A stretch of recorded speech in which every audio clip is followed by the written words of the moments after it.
안녕하십니까. 9월 넷째 주 부동산 이슈픽입니다. 위장 전입을 통한 부정 당첨 사례가 대거 적발됐습니다. 국토부 조사에 따르면 지난해 하반기에만 총 390건의 부정 청약이 확인됐고 이 가운데 180건은 가점제 당첨이었습니다. 특히 부모나 장인 장모를 위장 전입시켜 부양가족 점수를 늘린 사례가 대부분이었는데요. 부양가족 1명당 5점이 주어지는 구조가 꼼수를 부추겼다는 지적이 나옵니다.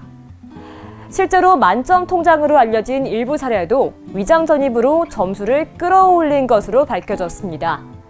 서울 아파트 당첨 평균 가점은 해마다 높아지고 있어 가점제 개편 필요성이 더 커지고 있습니다. 현재 국회와 정책 당국에서는 부양가족 점수를 조정하는 방향의 제도 손질이 논의되고 있습니다.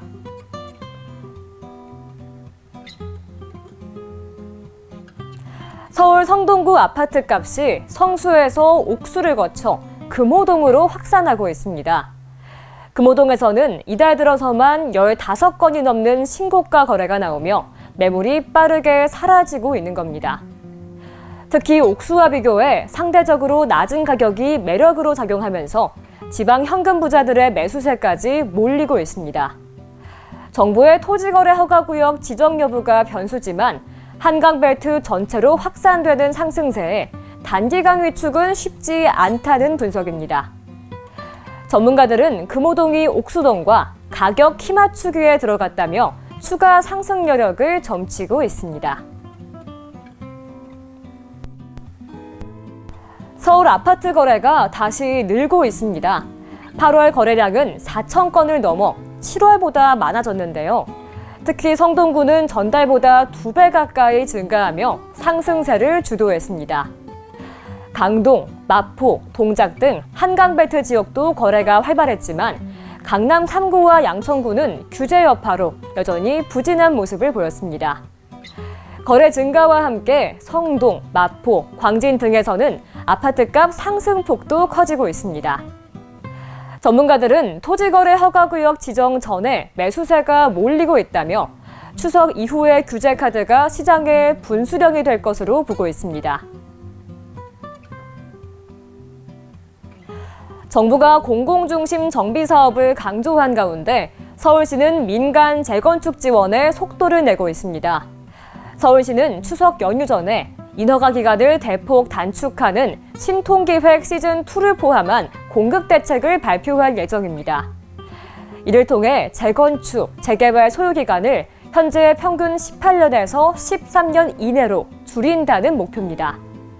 특히 강남 3구를 겨냥한 추가 공급 대책과 용적률 인센티브 부여 가능성도 거론되고 있습니다. 전문가들은 도심주택 공급의 열쇠가 민간 정비 사업에 있다며 서울시가 정부와는 다른 방향의 투트랙 전략을 본격화하고 있다고 분석합니다. 정부가 강남 3구와 용산의 토지거래 허가구역을 내년 말까지 연장했지만 추가 지정 지역은 없었습니다.